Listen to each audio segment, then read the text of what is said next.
Between Two Dragons by Yoon Lee. One of the oldest tales we tell in Cho is of two dragons, twin-born and opposite in all desires. One dragon was as red as earth, the other as blue as heaven, day and night, fire and water, passion and calculation. They warred, as dragons do, and the universe was born of their battle. We have never forgotten that we partake of both dragons, earth and heaven. Yet we are separate creatures with separate laws. It is why the twin dragons appear upon our national seal, separated by man's sinuous road. We live among the stars, but we remember our heritage. One thing has not changed since the birth of the universe, however. There is still war. Yen, you have to come back so I can tell you the beginning of your story. Everything is classified. Every soldier unaccounted for. Every star sail deployed far from home. Every gram of shrapnel. Every whisper that might have passed between us. Word of the last battle will come tomorrow, say the official news services. But we've heard the same thing for the last several days. I promised I would tell no one, so instead I dream it over and over. I knew, when I began to work for the Ministry of Virtuous Thought, that people would fear me. I remind myself of this every time someone calls me a woman with no more heart than a stone, despite the saying that a stone's weeping is the most terrible of all. You came to me after the invaders from Yamat had been driven off, despite the fall of Spinward Gate and the capital system's long siege. I didn't recognize you at first. Most of my clients use one of the government's 1,000 false names, which exist for situations requiring discretion. Your appointment was like any other, made under one such. Your face, though. I could hardly have failed to recognize your face. Few clients contact me in person, although I can't help wanting to hear, face to face, why my patients must undergo the changes imposed on them. Admiral Yan Shinar, you were an unassuming man, although your dark eyes suggested a certain taut energy, and you were no stranger to physical labor. I wish I were in such lean good health. Morning exercise has never done much for me. But your drab civilian clothes and the absent white gun did nothing to disguise the fact that you were a soldier, an admiral, a hero even, in my office, with its white walls and the bland paintings of bamboo. Admiral, I said, and stopped. How do you address a war hero a war everyone knows will resume when the invaders catch their breath? I thought I knew what you wanted done. A former lover, a political rival, an inconvenience on the way up. The client has the clout to make someone disappear for a day and return as though nothing has changed, except it has. A habit of reverse alphabetizing personal correspondences. A preference for Kirjin-gami poetry over Anpunas. A subversive fascination with foreign politics, exercised or altered by my work. Sometimes only a favorite catchphrase or a preference for ginseng over green tea is changed. And the reprogramming serves as a warning once a patient encounters dissidence from family and acquaintances. Sometimes the person who returns is no longer recognizable. The setup can take months, depending on the compatibility of available data with preset models, but the reprogramming only takes hours. So here you were, Admiral Yan Shinar. Surely you were rising in influence with the attendant infacilities. It disappointed me to see you, but only a little. I could guess some of your targets. There's no need for formality, madam, you said, correctly interpreting my silence as a loss for words. You've dealt with more influential people in your time, I'm sure. Your smile was wry, but suggested despair. I thought I understood that too. Who is the target? The despair sharpened, and everything changed. Myself, I want to be expunged, like a thrall. I'm told it's easier with a willing subject. Heaven and earth! You can't be serious! The walls were suddenly too spare, too white. I wondered why you didn't do the obvious thing and intrigue against Admiral Wan Kun, or indeed the others in court who considered your growing renown a threat. No surprise. The current dynasty had been founded by a usurper general, and ever since, the court has regarded generals and admirals with suspicion. We may despise the Yamachin, but they are consummate warriors, and they would never have been so frightened by the specter of a coup as to sequester their generals at the capital, preventing them from training with the troops they commanded on paper. We revere scholars. They have their sages, but soldiers are the ones they truly respect. Madam, you said, I'm only asking you to do what the ministry will ask of another programmer a few days from now. It doesn't matter what battles one wins in the deeps of space if one can't keep out of political trouble. Even if we all know the Yamachin will return once they've played out this farce of negotiations. You wanted me to destroy the man you wore, but in a manner of your choosing, and not your rivals. All for the sake of saving Cho in times to come. This meant preserving your military acumen, so you might be of use when Yamat returned to savage Cho. Only a man so damned sure of himself would have chanced it. But you had routed the Yamachin navy at Red Sun and Hawk's Crossing, with a pittance of Chozar casualties, and no one could forget how, in the war's early hours, you risked your command by crossing into Admiral Wan Kun's jurisdiction to rally the shattered defenses at Heaven's Gate. Admiral, I said, are you sure? The half-death, that's the kindest euphemism, might leave you with no more wit than a broken cup, and all for nothing. It has never been a safe procedure. I didn't believe you would be disgraced in a matter of days, although it came to pass as you predicted. You smiled at that, blackly amused. When calamity lands on your shoulder, madam, I assure you that you'll find it difficult to mistake for anything else. A corner of your mouth curled. I imagine you've seen death in darker forms than I have. I've killed from vast distances, but never up close. You're braver by far than I've been.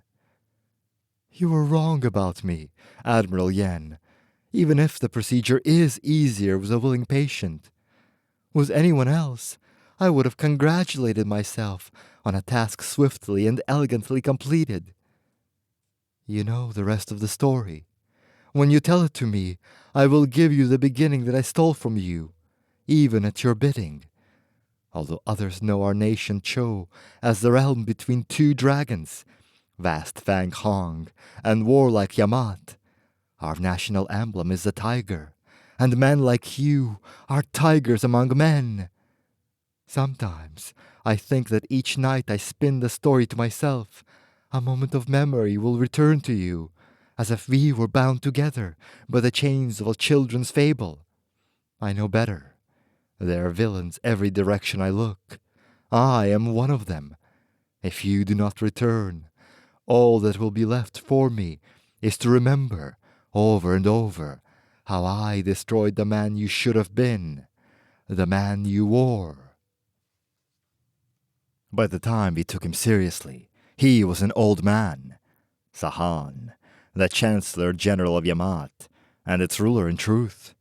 Ministers came, and the ministers went, but Sahan watched from his unmoving seat in Yamat's parliament, the hawk who perched above them all. He was not a man without refinement, despite the popular depiction of him as a wizened tyrant, too feeble to lead the invasion himself, and too fierce to leave Cho in peace. Sahan loved fine things, as the diplomats attested. His reception hall was bright with luxuries, sculptures of light and parabolic mirrors, paintings on silk and bamboo strips, mosaics made from shattered ancient celadon. He served tea in cups whose designs of seasonal flowers and fractals shifted in response to the liquid's temperature or acidity. "For the people of Yamat," he said. But everyone knew these treasures were for Sahan's pleasure, not the people's. War had nurtured him all his life. His father was a soldier of the lowest rank. One more body flung into Yamat's bloody and tumultuous politics. It is no small thing, in Yamat, a nation at least as class-conscious as our own, to rise from a captain's aide to the heir apparent of Chancellor General Oshozi. Oshozi succeeded in bringing Yamat with its many would-be warlords under unified rule. And he passed that rule on to Sahan. It should not have surprised us that, with the end of Yamat's bloody civil wars, Sahan would thirst for more, but chose a pearl too small for his pleasure. The Chancellor General wanted Fang Hong, vastest of nations, jewel of the stars, and to reach Fang Hong, he needed safe passage through Chou's primary nexus. Fang Hong had been our ally and protector for centuries, the culture whose civilization we modeled ours after. Betraying Fang Hong to the Yamachin would have been like betraying ourselves. Yamat had been stable for almost a decade under Sahan's leadership, but we had broken off regular diplomatic relations during its years of instability and massacre. We had grown accustomed to hearing about dissidents who vanished during lunch, creches destroyed by rival politicians and generals, bombs hidden in shipments of maiden-faced orchids, and soldiers who trampled corpses but wept over fire-scored sculptures. Some of it might even have happened. When Sahan sent the Star Sail Hanai to ask for the presence of a Chisar delegation and our government acquiesced, few of us took notice. Less than a year after that, our indifference would be replaced by outrage over Yamat's demands for an open road to our ally Fang Hong. Sahan was not a falling blossom after all, as one of our poets said, but a rising dragon. In the dream, he knew his purpose. His heartbeat was the drum of war. He walked between heaven and earth, and his path was his own. And waking, he brushed the hair out of his eyes. His palms were sweaty, and he had a name, if not much else. Yan Shinar, no longer admiral despite his many victories, raised his hand, took aim at the mirror, and fired. But the mirror was no mirror, only the wall's watching eye. He was always under surveillance. It was a fact of life in the Garden of Tranquility, where political prisoners lived amid paramaterialized hallucinations. The premise was that rebellion, let alone escape, was unlikely, when you couldn't be sure if the person at the corner was a guard, or a hallucination of a childhood friend who had died last year. He supposed he should be grateful that he hadn't been executed outright, like so many who had rioted or protested the government's policies, even those like himself, who had been instrumental in defending Chou from the Yamachin invasion. He had no gun in his hand, only the unflinching trajectory of his own thoughts. One more thing to add to his litany of grievances, although he was sure the list changed from day to day, hour to hour, when the hallucinations intensified.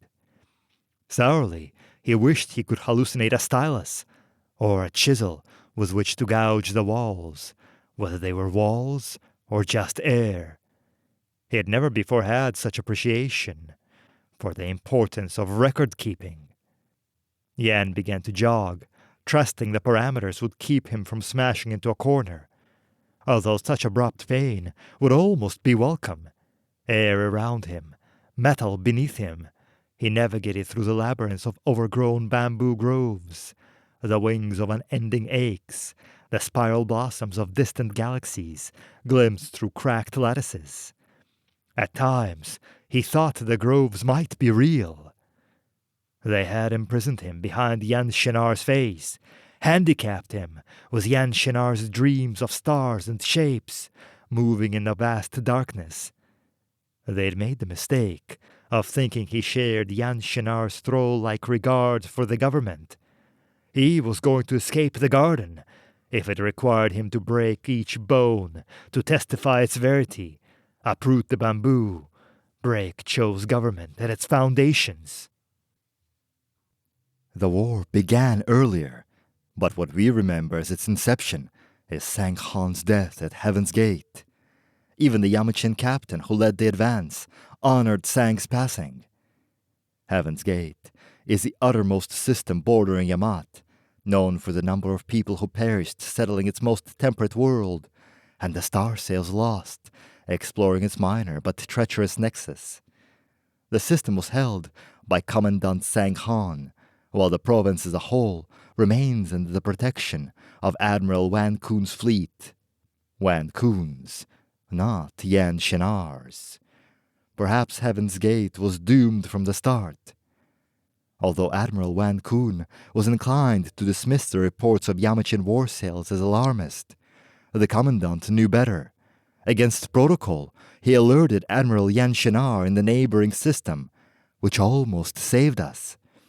It is bitter to realize that we could have held Cho against the invaders if we had been prepared for them when they first appeared. The outpost station's surviving logs report that Sang had one last dinner with his soldiers, passing the communal cup down the long tables. He joked with them about the 100 non-culinary uses for rice. Then he warned the leading Yamachin war sail, Hanai, that passage through Cho to invade our ally Fang Hong would not be forthcoming, whatever the delusion of Yamat's Chancellor General. Hanai and its escort responded by opening fire. We are creatures of fire and water. We wither under a surfeit of light as readily as we wither beneath drowned hopes. When photons march soldier fashion at an admiral's bidding, people die.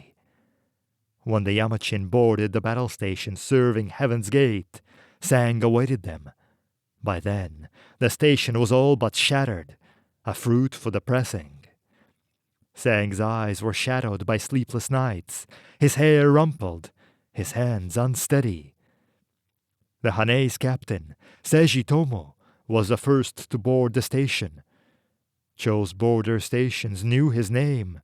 In the coming years, we would learn every nuance of anger or determination in that soft, suave voice.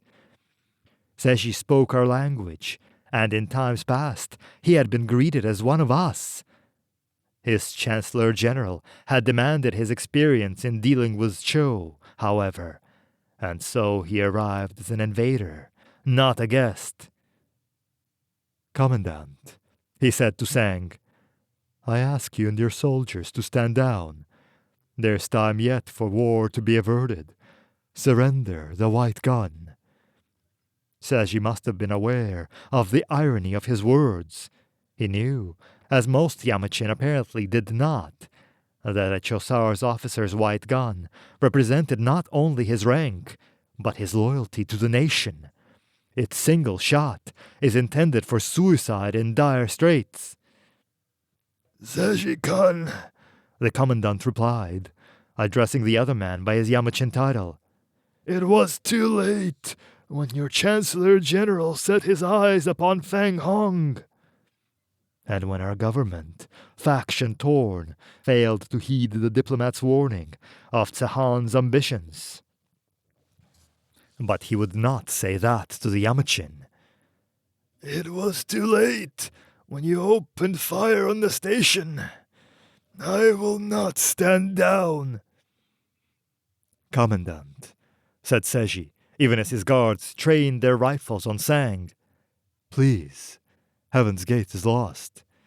His voice dropped to a murmur. "Sang, it's over. At least save yourself and the people who are still alive." Small courtesies have power. In the records that made it out of Heaven's Gate, we see the temptation that sweeps over the commandant's face as he holds Seiji's gaze. We see the moment when he decides that he won't break eye contact to look around at his haggard soldiers, and the moment when temptation breaks its grip. Oh yes, the cameras were transmitting to all the relays, with no thought as to who might be eavesdropping. "I will surrender the white gun," Sang said, "when you take it from me. Dying is easier than letting you pass." Sashi's face held no more expression than night inside a nexus. "Then take it I shall. Gentlemen." The commandant drew the white gun from its holster, keeping it at all times aimed at the floor. He was right-handed. The first shot took off Sang's right arm. His face was white as the blood spurted. He knelt, or collapsed, to pick up the white gun with his left hand, but had no strength left to stand. The second shot, from one of the soldiers behind Seshi, took off his left arm. It's hard to tell whether shock finally caused Sang to slump as the soldier's next 12 bullets slammed into him. A few patriots believe that Sang was going to pick up the white gun with his teeth before he died, but never had the opportunity. But the blood is indisputable. Sagitomo, pale but dry-eyed, bowed over the commandant's fallen body, lifting his hand from his heart to lips. A Chosar salute, never a Yamachin one. Sashi paid for that among his own troops. And yet, Admiral, through no fault of your own, you received the news too late to save the commandant. Heaven's Gate, to our shame, fell in days. There is no need to recount our losses to Yamat's soldiers. Once their war sails had entered Cho's local space, they showed what a generation of civil war does for one's martial abilities. Our world-bound populations fell before them like summer leaves before winter winds. One general wrote in a memorandum to the government that death walks the only road left to us. The only hope was to stop them before they made planetfall, and we failed at that. We asked Fang Hong for aid, but Fang Hong was suspicious of our failure to inform them earlier of Yamat's imperial designs, so their warsail fleets and soldiers arrived too late to prevent the worst of the damage. It must pain you to look at the starsail battles lost, which you could have won so readily. It is easy to scorn Admiral Wan Kun for not being the tactician you are, less adept at using the Nexus's space-time terrain to advantage. But what truly diminishes the man is the fact that he allowed rivalry to cloud his judgment. Instead of using his connections at court to disparage your victories and accuse you of treason, he could have helped unify the fractious factions in coming up with a strategy to defeat Yamat. Alas, he held a grudge against you for invading his jurisdiction at Heaven's Gate without securing prior permission. He never forgave you for eclipsing him, even as he died in defeat, commanding the Chosar fleet that you had led so effectively. He must have been bitter. But they say this last battle at Yellow Splendor will decide everything. Forget his pettiness, Yen. He is gone, and it is no longer important. "I have your file," the man said to Yan Shinar. His dark blue uniform did not show any rank insignia, but there was a white gun in his holster. "I would appeal to your loyalty, but the programmer assigned to you noted that this was unlikely to succeed." "Then why are you here?" Yan said. They were in a room with high windows and paintings of carp. The guard had given him plain clothing, also in dark blue, a small improvement on the gray that all prisoners wore. The man smiled. "Necessity?" he said. "Your military acumen is needed." "Perhaps the government should have considered that before they put me here," Yan said. You speak as though the government were a unified entity. As if he could forget. The court's inability to face in the same direction at the same time was legendary. You were not without your allies, even then, the man said. Yan tipped his head up. He was not a short man, but the other was taller. The government has a flawed understanding of military acumen, you know. The man raised an eyebrow. It's not just winning at Baduk, or other strategy games, or the ability to put star sails in pretty arrangements. Yan said, it is leadership. It is inspiring people, and knowing who is worth inspiring. It is honoring your ancestors with your service. And, he added dryly, it is knowing enough about court politics to avoid being put in the garden, where your abilities do you no good. People are the sum of their loyalties, the man said. You told me that once. I'm expected to recognize you. No, the man said frankly. I told him so. We all know how reprogramming works. There's no hope of restoring what she wore. There was no particular emotion in his voice. But they insisted that I try. Tell me who you are. You have no way of verifying the information, the man said. Yan laughed shortly. I'm curious anyway. I'm your nephew, the man said. My name wouldn't mean anything to you. At Yan's scrutiny, he said, You used to remark how I take after my mother. I'm surprised. The government didn't send me back to the Ministry of Virtuous Thought to ensure my cooperation anyway, Yan said. They were afraid it would damage you beyond repair, he said. Did the programmer tell them so? I've only spoken to her once, the man said. This was the important part, and this supposed nephew of his didn't even realize it. Did she have anything else to say? The man studied him for a long moment, then nodded. She said, You're not the sum of your loyalties. You're the sum of your choices. I did not choose to be here, Yan said, because it would be expected of him, although it was not true. Presumably, given that he had known what the king's decree was to be, he could have committed suicide or defected. He was a strategist now, and had been a strategist then. This course of action had been chosen for a reason. He realized now that Yan Shinar of yesteryear might not have been a man willing to intrigue against his enemies, even where it would have saved him his command. But he had been ready to become one who would, even for the sake of a government that had been willing to discard his service. The man was frowning. Will you accept your reinstatement into the military? Yes, Yan said. Yes.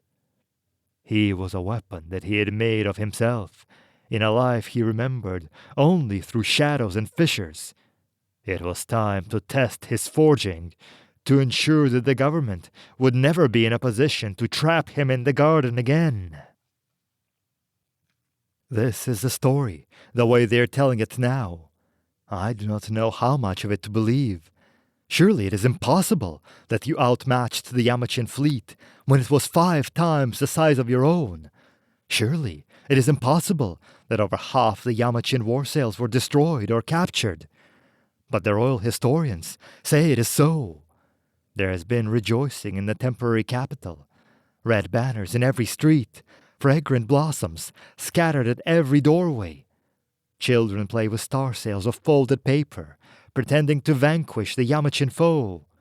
And even the thralls have memorized the famous poem commemorating your victory at Yellow Splendor. They say you will come home soon. I hope that is true. But all I can think of is how, the one time I met you, you did not wear the white gun. I wonder if you wear it now.